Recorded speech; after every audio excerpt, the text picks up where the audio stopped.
కూడా ఆ విధమైనటువంటిది 1918వ సంవత్సరంలో ఉస్మానియా యూనివర్సిటీ ప్రారంభమైంది. అక్కడ కూడా ఉర్దూ మీడియమే, శాఖలన్నీ కూడా ఉర్దూ మీడియంలోనే నడుస్తూ ఉండేటువంటివి. ఇలాంటి సందర్భంలో హైదరాబాదు చేరుకున్నటువంటి కేశవరావు కోరట్కర్ గారు ఇక్కడ భారతీయ భాషలను రక్షించాలి అనేటువంటి ఉద్దేశంతో వివేకవర్ధని పాఠశాలను ప్రారంభం చేశారు 1907వ సంవత్సరంలో. వివేకవర్ధని పాఠశాలను ప్రారంభించి తెలుగు మాధ్యమంగా, తెలుగు మీడియం, మరాఠీ మీడియం, హిందీ మీడియంలలో విద్యాబోధన అనేటువంటి జరిగేటువంటి విధంగా వారు చాలా కృషి చేశారు. వామన్ రావు నాయక్ అనేటువంటి ఒక మిత్రుడి యొక్క సహకారంతో ఈ వివేకవర్ధని పాఠశాల అనేటువంటిది ప్రారంభమైంది.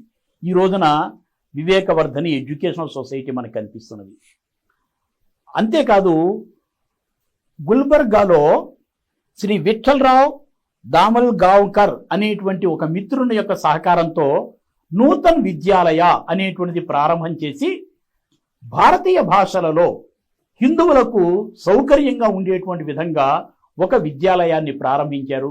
వాళ్ళకి దేశభక్తి, భారతీయ భాషల యొక్క పరిరక్షణ, ఈ విధమైనటువంటి ఒక స్ఫూర్తిని, ప్రేరణను కొనసాగిస్తూ ఉండేటువంటి ఒక గొప్ప దేశభక్తుడు ఆయన. జుడిషియరీ వీటిని